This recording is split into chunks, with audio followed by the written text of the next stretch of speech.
Item: SCP-507. Object Class: Safe.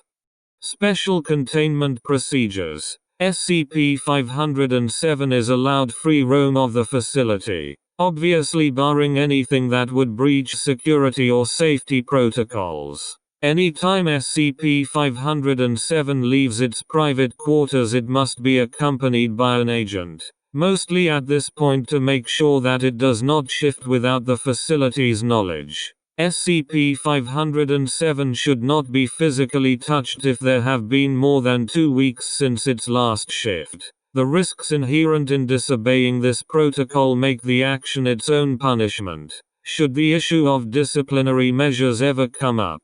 When SCP-507 undergoes a shift, faculty will be informed to keep an eye out for its eventual reappearance. It also has a tracking device implanted into it, and a daily signal check should verify whether or not SCP-507 has returned from its trip. If it reappears in or nearby the facility, SCP-507 will return to its quarters on its own. Otherwise, a retrieval team of 3 plainclothes agents may be sent to provide transportation back. Upon successful return, SCP-507 can be the subject of various physical tests up until 2 weeks after each shift.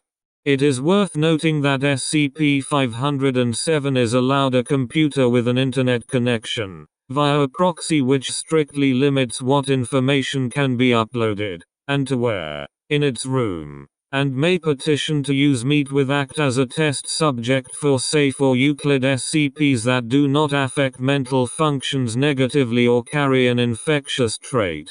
This is a result of SCP-507's persistently clean record, and the implication that if SCP-507 was ever going to be a security leak, it would have used its faux teleportation powers to do so already. It is also worth considering that SCP-507 is actually below average in most physical traits, and that in even worst-case scenarios any SCP agent should be more than capable of carrying out a termination order.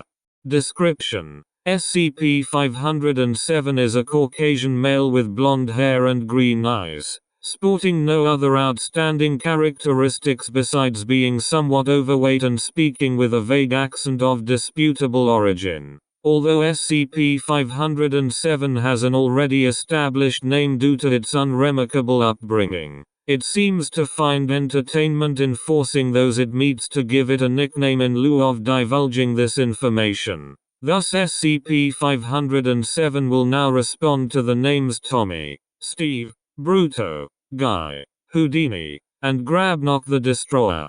SCP-507 was originally recovered from the asylum, when standard surveillance following repeated successful escape attempts brought its abilities to light. All records of this incident were confiscated, and SCP-507 was taken into custody under the pretense of moving it to a more secure facility. The original theory was that SCP-507 possessed some form of teleportation ability, as it would suddenly disappear and eventually reappear in a different location. Subsequent interviews with the subject did verify that its ability could be used in such a manner, but that it was merely a side effect for its main affliction. SCP-507 holds that during its periods of disappearance it is actually displaced into a random alternate reality. The landscape generally stays the same, but the inhabitants and climate of the parallel world often do not. SCP-507 also insists that it has no control over the time and duration of these shifts. This has more or less been confirmed by the subject being known to displace at inconvenient times such as mid-sentence, while sleeping, or even while using on-site public facilities.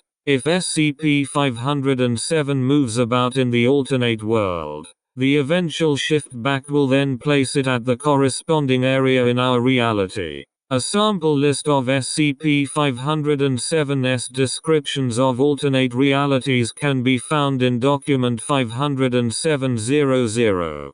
Mentally, SCP-507 shows no large deviations from the psychological profile for a normal person. It has confessed to have always had a great interest in the paranormal and mythological, which has directly led to its eventual permission to interact with relatively harmless SCPs. SCP-507 especially enjoys meeting with other sentient SCPs, once going so far as to request a small vacation to visit SCP-082. The request was eventually granted after persistent pleading from SCP-507, and the meeting was thankfully uneventful.